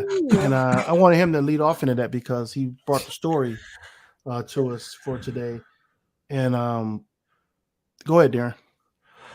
Well, this week was the National Banned Book Week. It does exist every year, and it does happen in September. For the last 3 years, there's been a dramatic increase in banned books in public libraries and school libraries. There's been more of an effort to challenge certain books, and there's even been criminal charges brought to public library employees, school library employees about this issue. If you can imagine, a group of parents get concerned because there's a picture of somebody naked in a children's book or something or whatever it is, and then they try and have these books pulled off of shelves, and a lot of these books have to do with them being designed for children. So I have this. I have a video, then we'll discuss more about this. Now to new details about a trend. Go ahead. Go ahead. No, go ahead. Play the video. I'm sorry. Now to new details about a trend that could impact your children's reading. Two different national reports find more books are being banned from schools, and they're expecting record highs. And the studies from the American Library Association and PEN America believe thousands of books are being targeted, and it's likely an undercount from the true number. Kelsey Kernstein joining us this morning with more. Kelsey. Yeah, Adrian, Mitch, the number of books attempted to be restricted or banned before the start of this school year has more than quadrupled from just a couple of years ago, and reports say that those numbers could actually be much higher. But let's take a look here. According to the American Library Association, between 2018 and 2020, the number of books attempted to be restricted or banned was between the high 200s and high 400s. Compared to this year, the number of books called into question was more than 1,600 different titles. And reports show that in the last year, more than 50 U.S. groups were created pushing for a book ban. Now, critics argue that banning books questions our sense of democracy, teaches a child to shame what they may believe in, and if a child wants to read a book, critics say they will find a way to do so. Now, advocates for a book banning say that parents should have the decision or say in what their child reads. Now, here is a breakdown of the common themes called into question. Both American Library Association and PEN America found most themes are about people of color or the LGBTQ community. The most challenged book for the second year in a row was Genderqueer. It's a memoir about gender neutral or non-binary. Now, sexual content and racism, they both account for just 20% or so of the books restricted or banned. Now, of course, some of these themes, they do overlap, but experts blame education culture wars between our parents, school officials, and educators, saying that is the reason we are seeing an uptick in book bans. Yeah, and a lot of parents are vocalizing their feelings about what their children are being taught in school about some of these topics. There are a lot of new books out there, a lot of new writers out there writing about some of these controversial issues as well, so we have to point that out. All right, Kelsey Kernstein, thank you. Thank you for watching. So there you have it. These culture wars are taking place in Texas, Tennessee, Florida, of course, all over the country. And I think it's troubling. I especially when you're talking about like people trying to sue you or trying to criminally charge you for being a librarian and having something like this on the shelf. I saw an interview this morning I listened to as I got up. It was about from the Daily Show staff. All Boys Aren't Blue by George M. Johnson. Very interesting. Like it was an hour-long interview. If you have a inclination, you could go out and look that up on YouTube. It's very good. His point of view is there wasn't anything in his experience as a young person that talked about what he was going through. And so according to him, if there's something that hasn't been written yet, and that's a sign that you should write it. If there's something that isn't, if there's nothing else that speaks to a particular group of people and what they're going through, then it's important to tell.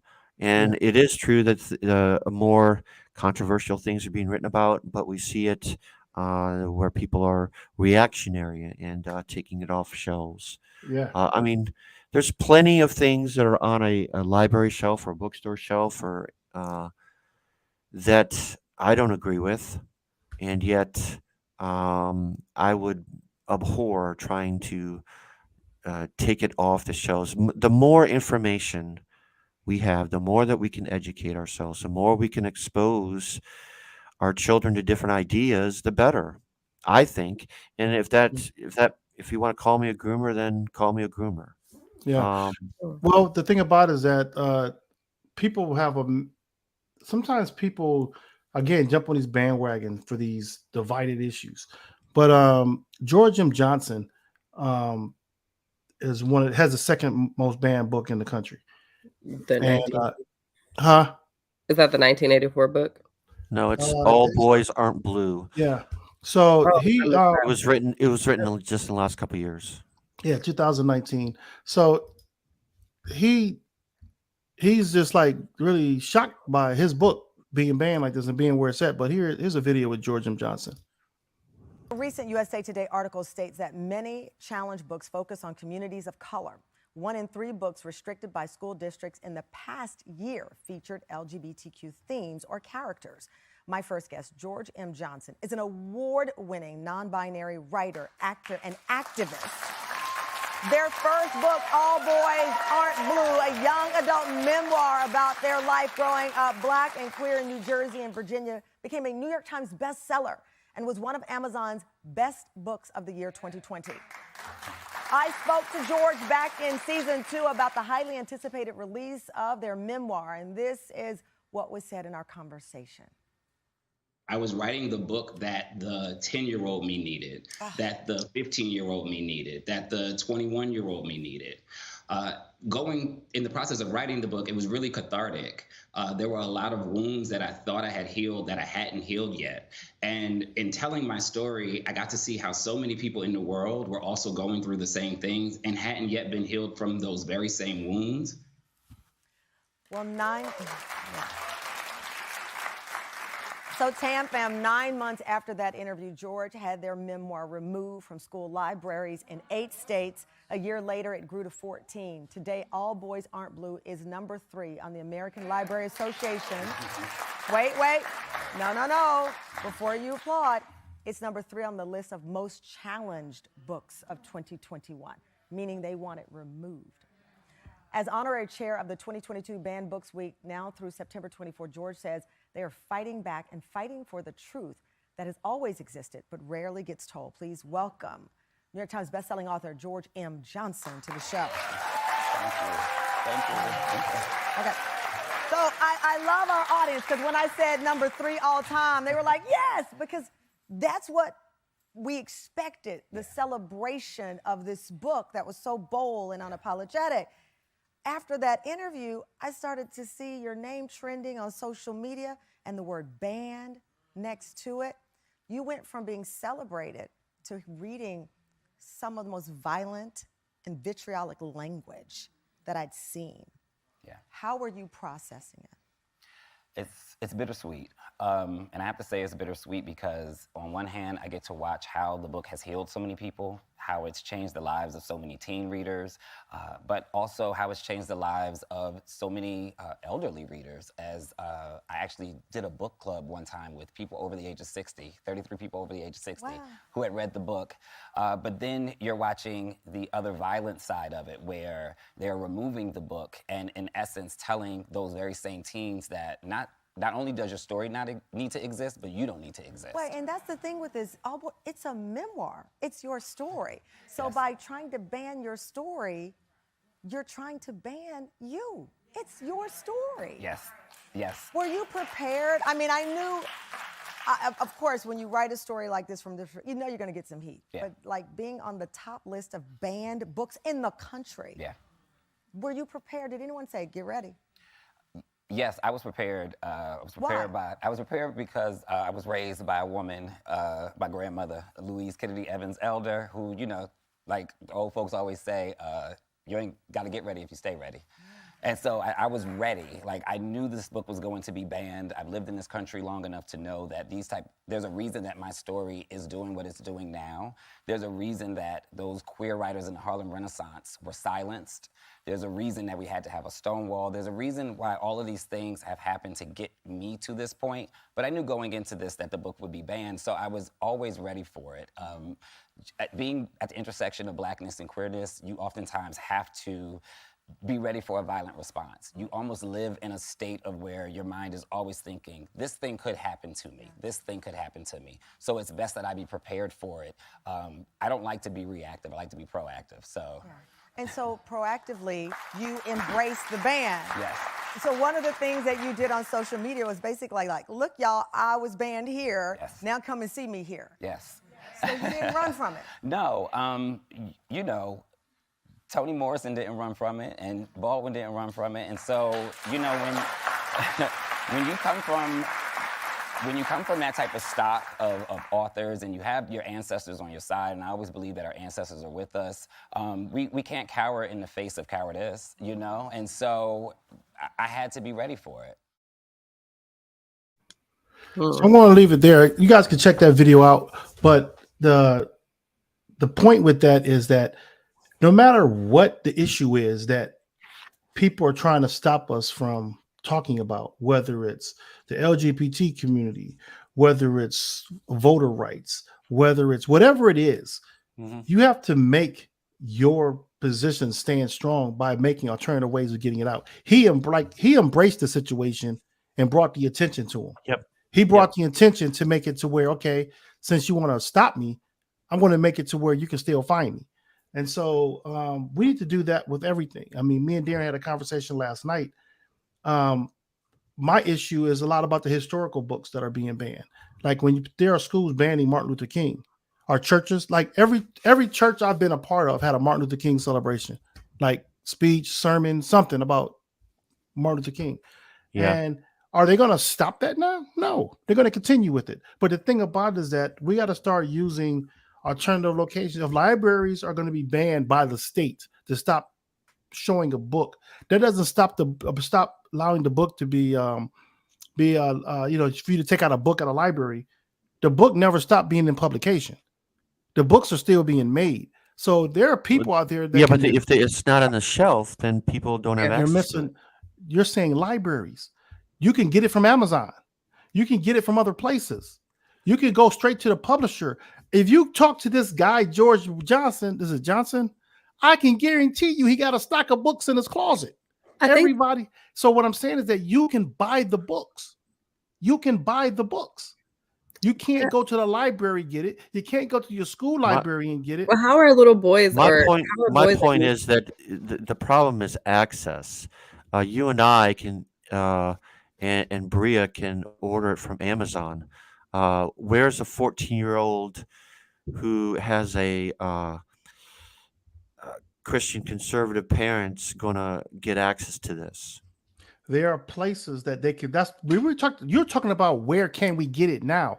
I'm talking about how we can develop it. I'm talking about how do we be proactive and create environments where people can get the books and education that they want, regardless of the topic you want. There should be communities that come together who are supportive and create that space. If you're not going to create the space, all we're going to do is complain about it. We have to create the space. So what I'm saying is, I think it's difficult. I think think the bigger part of it is that a lot of These parents are vulnerable people. A lot of parents aren't as open to having a gay son or a lesbian daughter. It's kind of the school library is a safe place for children to get those books they need. And I think this is like very necessary. I gotta say, I don't know how many books I was assigned to read in school that were not about sex, but display some sort of heterosexual situation in the book somewhere, right? Mm-hmm. Yep. Yeah. These books are simply banned for being about homosexuality. Right. Because they depict people as they are. Like I said, it could be so many topics that that's being banned. But the books on this top 10 or are all LGBT related books. For one, the only one not all of them. The Bluest Eye, for example, written by Toni Morrison, was published in 1970. This was out of Ohio.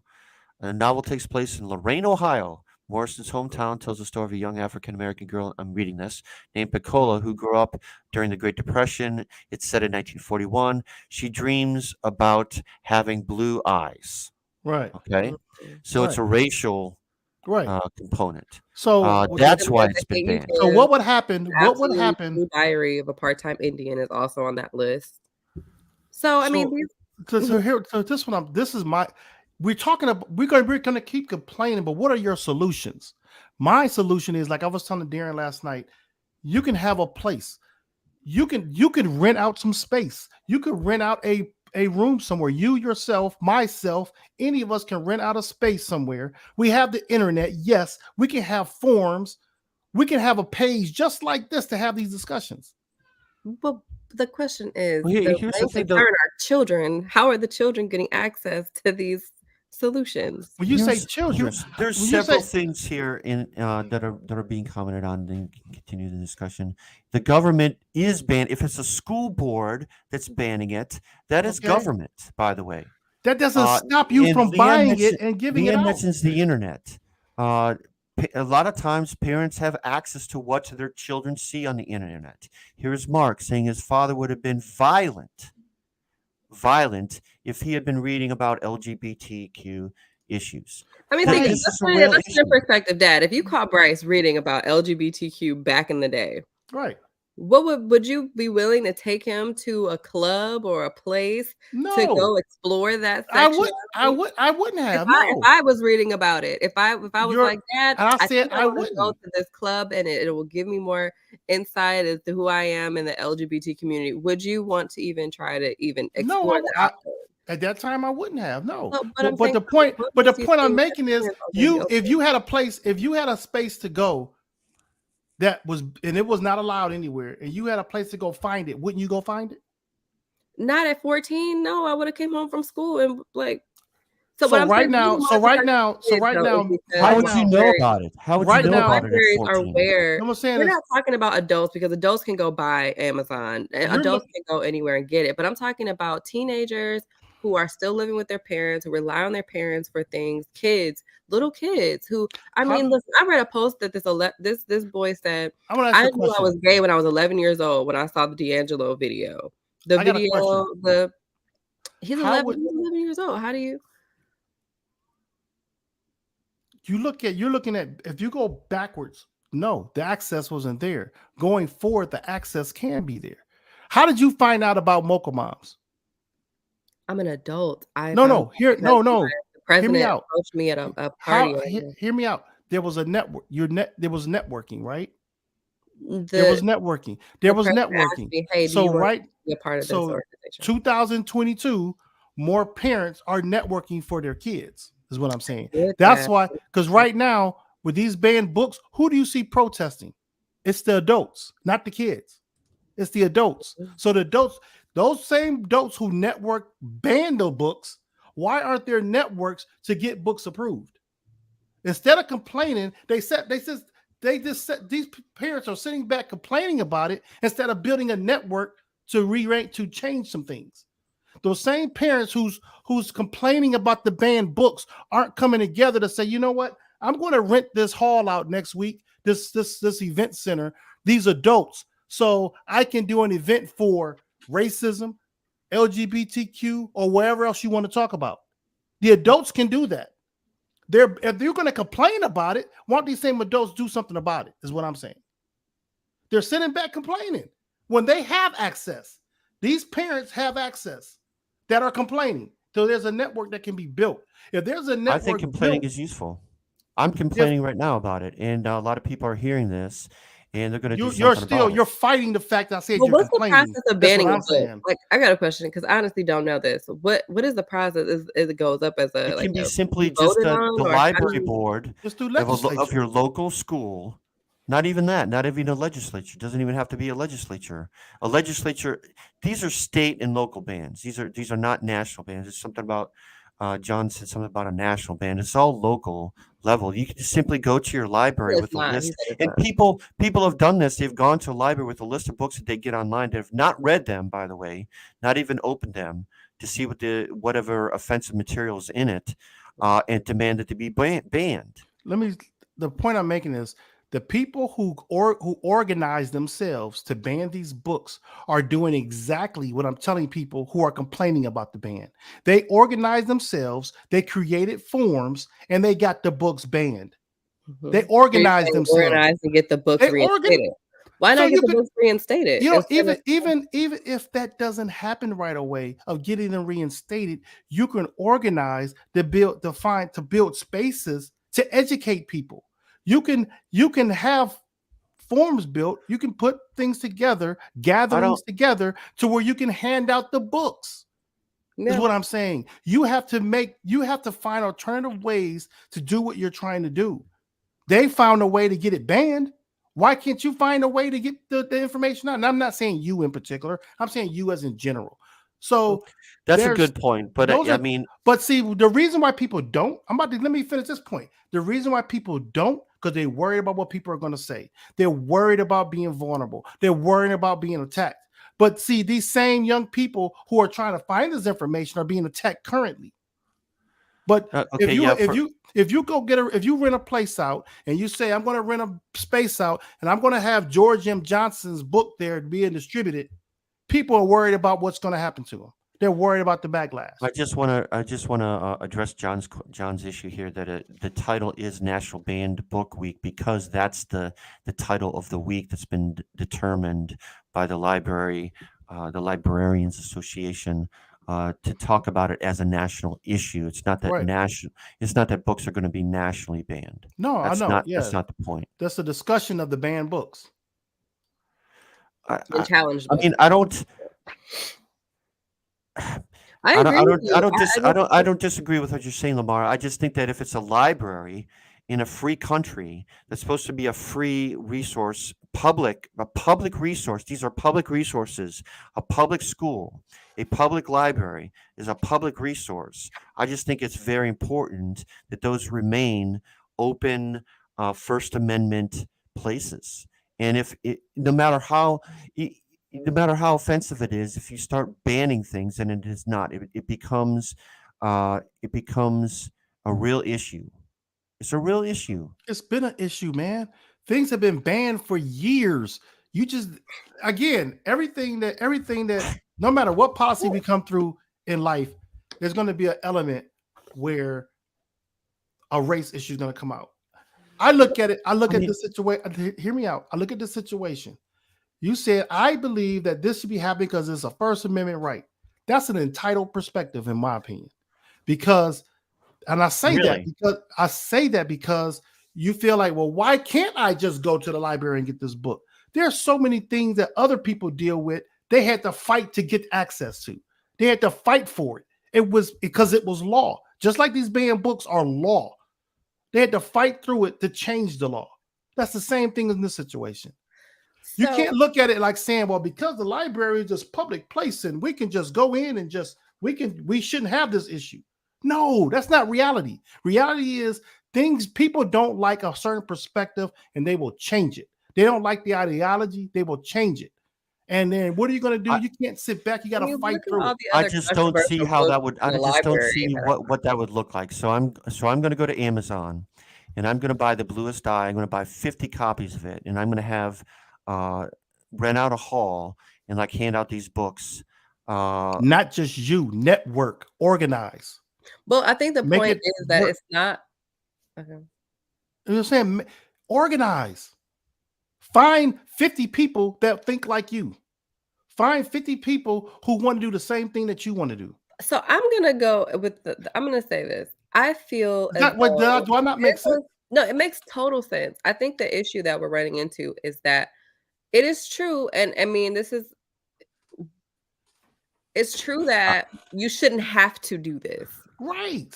You shouldn't have to do this. I don't know if I don't. So you're saying that I'm entitled because I expect my public library to be a place where books I can get books. I think the point is. I said that. Can I make a point for both of you guys? Go ahead.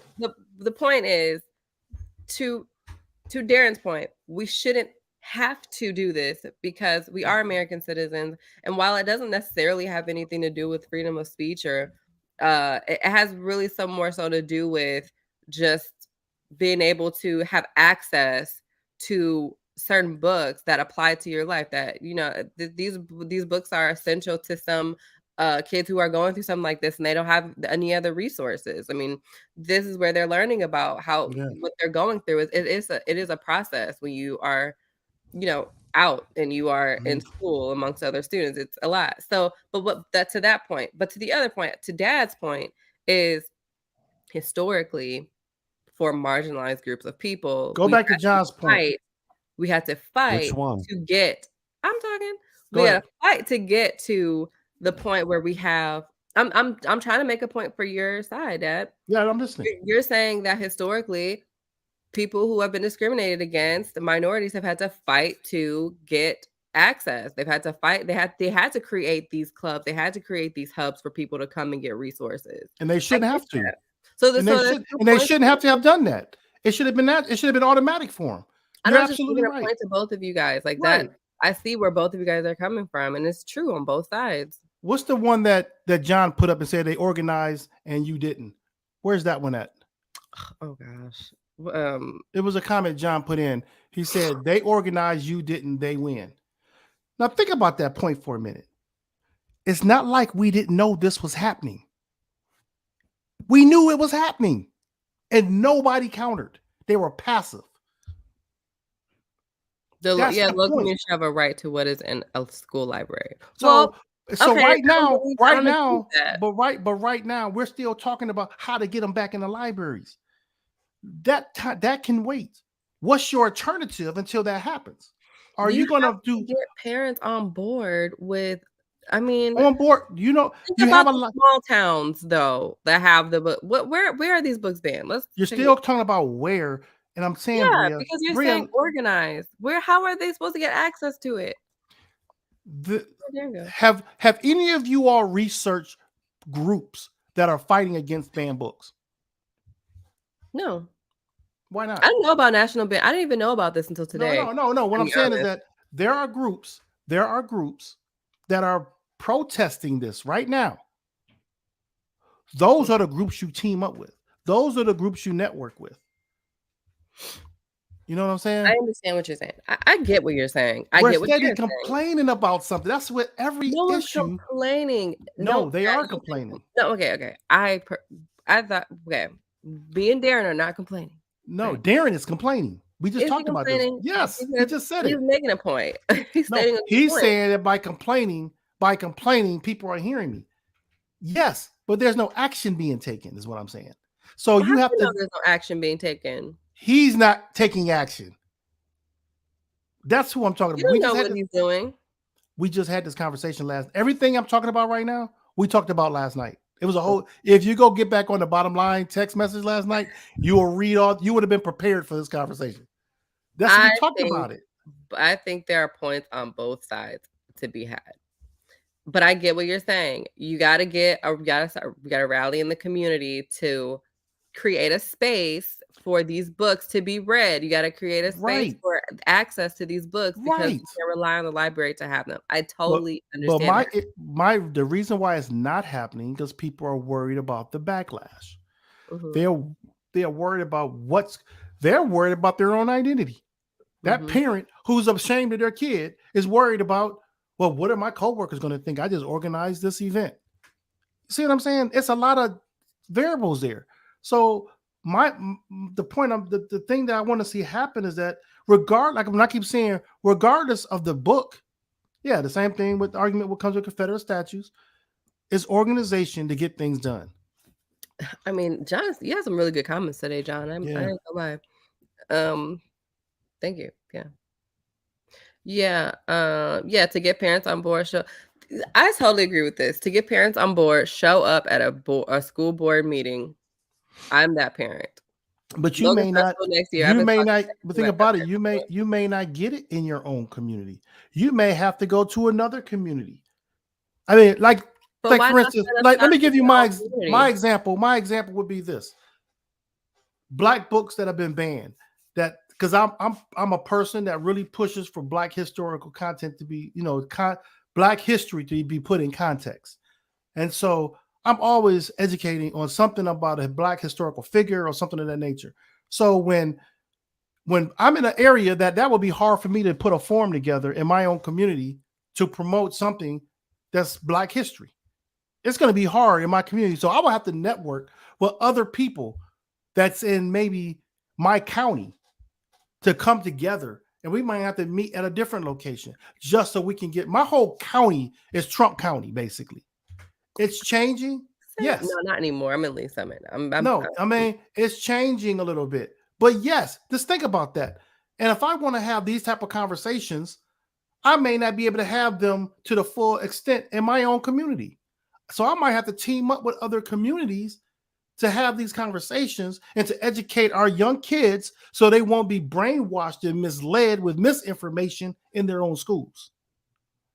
We may have to, that's an outside forum that has to get this done. And those are some of the things that we have to do sometime in order to be effective, but also continue to keep facts and truth in place. They can't always happen right in our own space.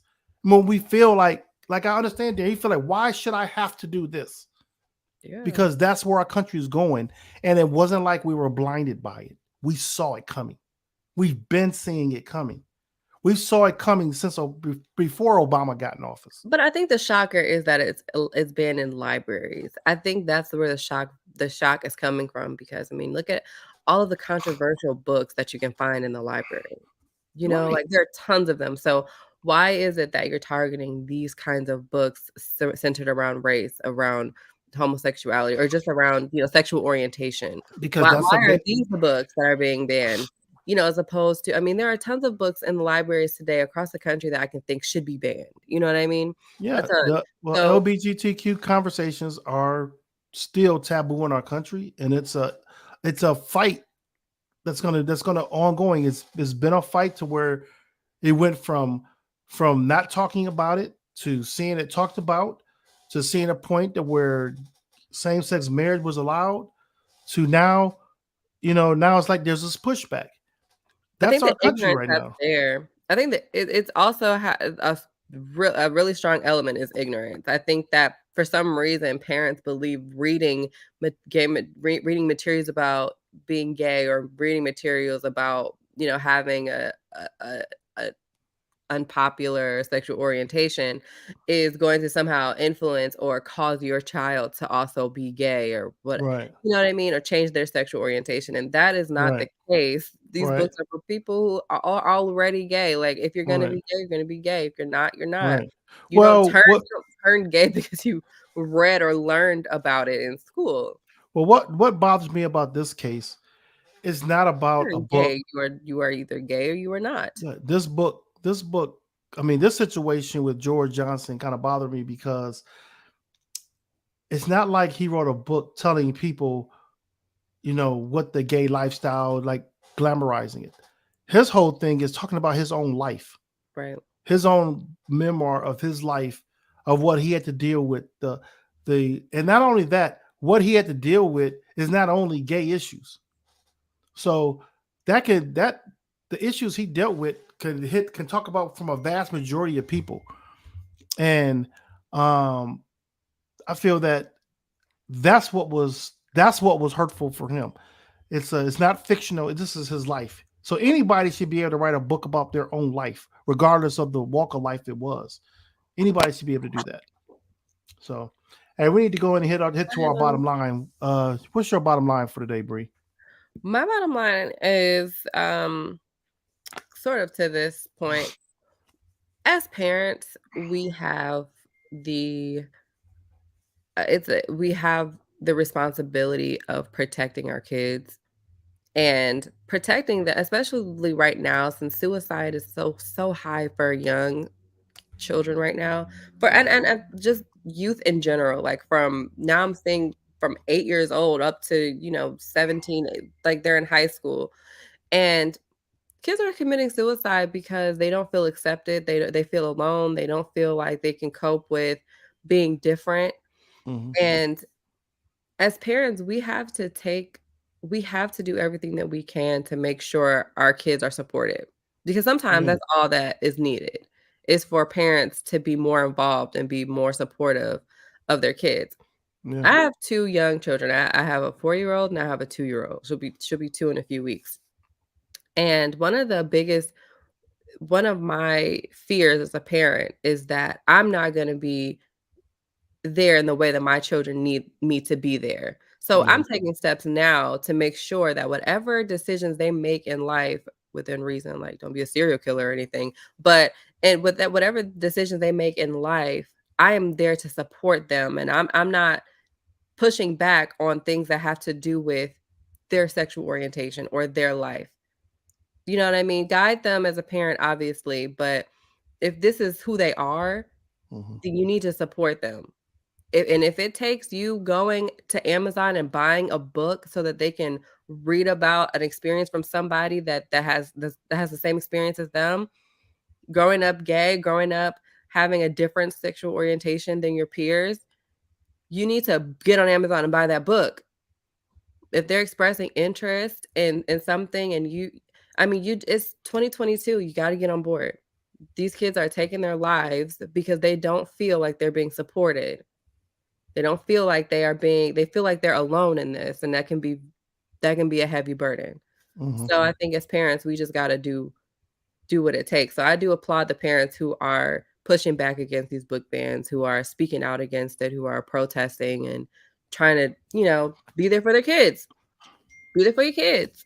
It's 2022. It's time Right. to get past that mindset of it being a taboo or being a subject that you just feel uncomfortable. Get over it. That's Yeah, I it. agree. Also, it's fall. Okay. Enjoy Yeah. the weather coming. Yeah. Yeah. So it's just my bottom line for the day is, I want people to continue to not only fight for what they believe in, but also organize for what they believe in. You can't do things alone, and people are trying to do a lot of things on their own, or feel that they're being attacked because they think they're expected to do things on their own. Nothing gets done alone in our country. You have to be able to do things collectively in order to get the support that you need to move forward. Um, I don't want it to be missing. Like, this was a good show about a lot of different topics, a lot of uncomfortable topics, and I feel that as we move forward as a nation, we're going to have to take, whether it's immigration, whether it's LGBT community, whether it's racism, whether it's whatever it is, there's some things that are going to have to change because we're at a breaking point in our country. You can feel the bend. It's like the stress of the bend, and we got to come together some kind of way to move forward. I'm not sure what that's going to be. I don't even know if my bottom line made any sense. I just know that these are just the thoughts running through my head right now. So, with that being said, we will see you all next week here again on the bottom line. Yeah. All right. Every time.